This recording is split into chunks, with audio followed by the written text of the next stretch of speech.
guys, what's going on? Welcome to Escape the Indoors. My name is Josh.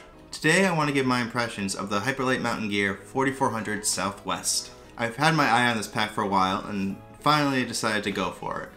The reason I was looking at this pack is because I wanted a large volume pack at a reasonable weight. This pack weighs in at 2.5 pounds and 70 liters. Because I plan on using this pack in every season except summer, I wanted something that I could fit my winter gear in, but also compact and remove the frame if I don't need it. So far I have like 200 miles on this pack, so not a ton, but enough to know what I like and what I don't like about it. So what I like about it, obviously the size. For the weight, the size is incredible. And if it's cold outside and I'm packing up, I can just basically throw stuff in here and it will fit, which is very convenient in winter. You don't want to be trying to scientifically pack your pack when it's 0 degrees outside. Also, these pockets. They're huge and they're durable.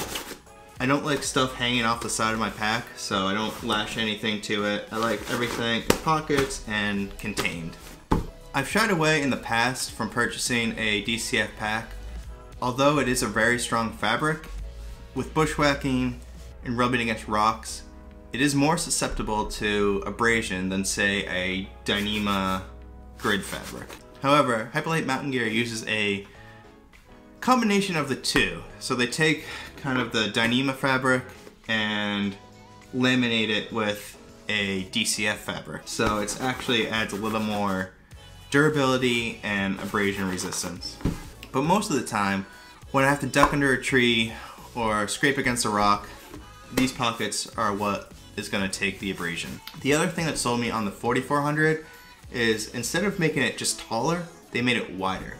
So it's great that I can throw stuff on top and still have plenty of room, but at the same time, the higher you stack stuff in the backpack, the less comfortable it's going to be. So it's nice to have a wide pack, especially in winter when my gear isn't actually that heavy, but the volume of it is much larger than in summertime. So these hip belt pockets are also really wide. I can fit a lot of stuff in there, and they're easy to shut with one hand, which is awesome. When you buy a Hyperlite Mountain Gear pack, you want to make sure you get the right size. I am usually a medium in like everything, including packs, but this is actually a large. Because there is no adjustability in the hip belts, you want to make sure you get that sizing correct. So when trying on the pack for the first time, you want to make sure it is resting on your Liliac crest and the shoulder straps are going straight behind you. It did take some adjustments to get this pack to fit comfortably on me. For instance, this sternum strap was way down here when I got it, so I actually had to remove it, which is really easy, and then move it above this logo here, which is in a terrible spot. And then it was also too long, but I had to cut the elastic part of this strap off and basically shorten the entire strap to make it fit right here on my chest. I like a tight sternum strap, especially since there are no load lifters on this pack. Something to consider. You get used to it. There's no load lifters on my summer pack either. You do have to make sure that you think about what you're packing, how you pack it, and make sure it doesn't go too high. Another mod I did was I added some water bottle holders on the front, which is nice because these straps are all daisy chains, so you can add accessories. I like to carry my water up front. I don't understand what this buckle's here. It's kind of weird. I'm sure there's a reason. But yeah, there's a whole lot of straps going on this pack, which is nice. And I do like the Y strap. It's easy to put stuff on top. In the winter, it's really nice to have side compression straps that you can detach and run through snowshoes, so you can attach snowshoes or whatever to the side of the pack. This pack does not have that. However, what I did was I cut off the compression hardware that comes with this pack, and then I added these clips from Seek Outside, so I can run these through snowshoes and then just reattach it to the loops that were already on the pack, and then clip it and cinch it down, which I think makes the pack a whole lot more versatile and great for winter backpacking. Also, I cut off the hardware on these 4 loops in front, and then have Seek Outside straps to go across the sides. In terms of waterproofness, I hiked in a few days of pretty heavy rain and I did not get any water in this.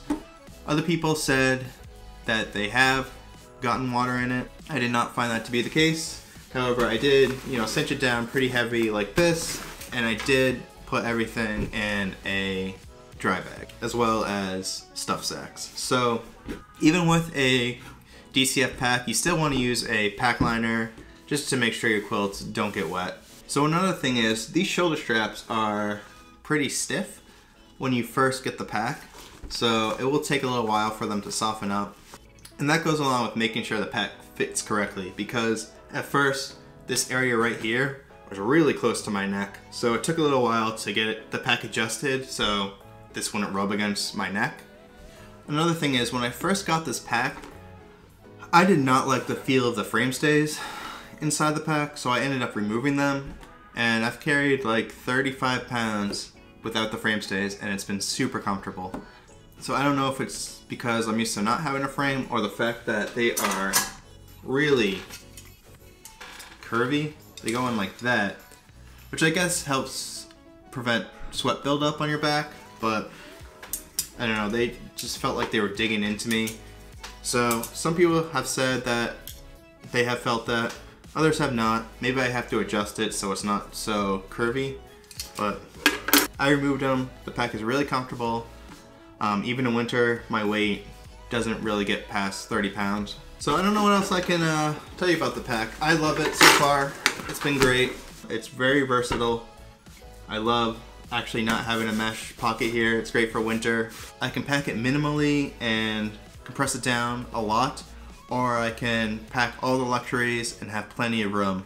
So if you're stuck between the 3400 and the 4400 and you do winter backpacking and you just want a kind of one pack does all, I highly recommend the 4400. It's not that much heavier. It's a pretty versatile pack, especially with these clip mods from Seek Outside. So guys, if you have any questions about my experiences with this pack, please ask them down below. Also, if you found any information in this video useful, please like and subscribe because it motivates me to make more videos. Thanks for watching.